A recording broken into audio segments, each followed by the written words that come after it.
ఈరోజు నేను ఈ గేమ్ ఎలా ఆడాలో చూపించబోతున్నాను. ఎలా ఆడాలంటే ఫస్ట్ అన్నిట్లో 5 చింతగింజలు వేసుకోవాలి. తర్వాత ఇద్దరిలో ఒకరు గేమ్ని స్టార్ట్ చేయడానికి వాళ్ళకి నచ్చిన దాంట్లో నుండి గింజలు తీసి ఒక్కొక్క గింజ వేసుకుంటూ వెళ్ళాలి. తర్వాత పక్కవి తీసుకొని వీడియోలో చూపిస్తున్నట్టు ఆడాలి. చివరికి మనకు ఖాళీది వస్తే వదిలి దాని పక్కన గింజలు తీసుకోవాలి. 2 ఖాళీ వస్తే ఏమీ తర్వాత ఇంకొకరు ఈ విధంగానే గేమ్ ఆడాలి.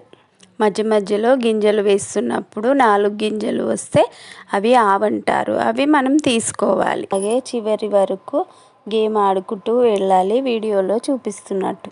తర్వాత ఇద్దరికి వచ్చిన గింజలు మళ్ళీ 5 వేసుకొని ఎవరి దాంట్లో అయినా 5 గింజలు రాలేవో ఏదైనా వస్తువుతో మూసేసి దానిలో గింజలు వేయకుండా గేమ్ కంటిన్యూ చేయాలి.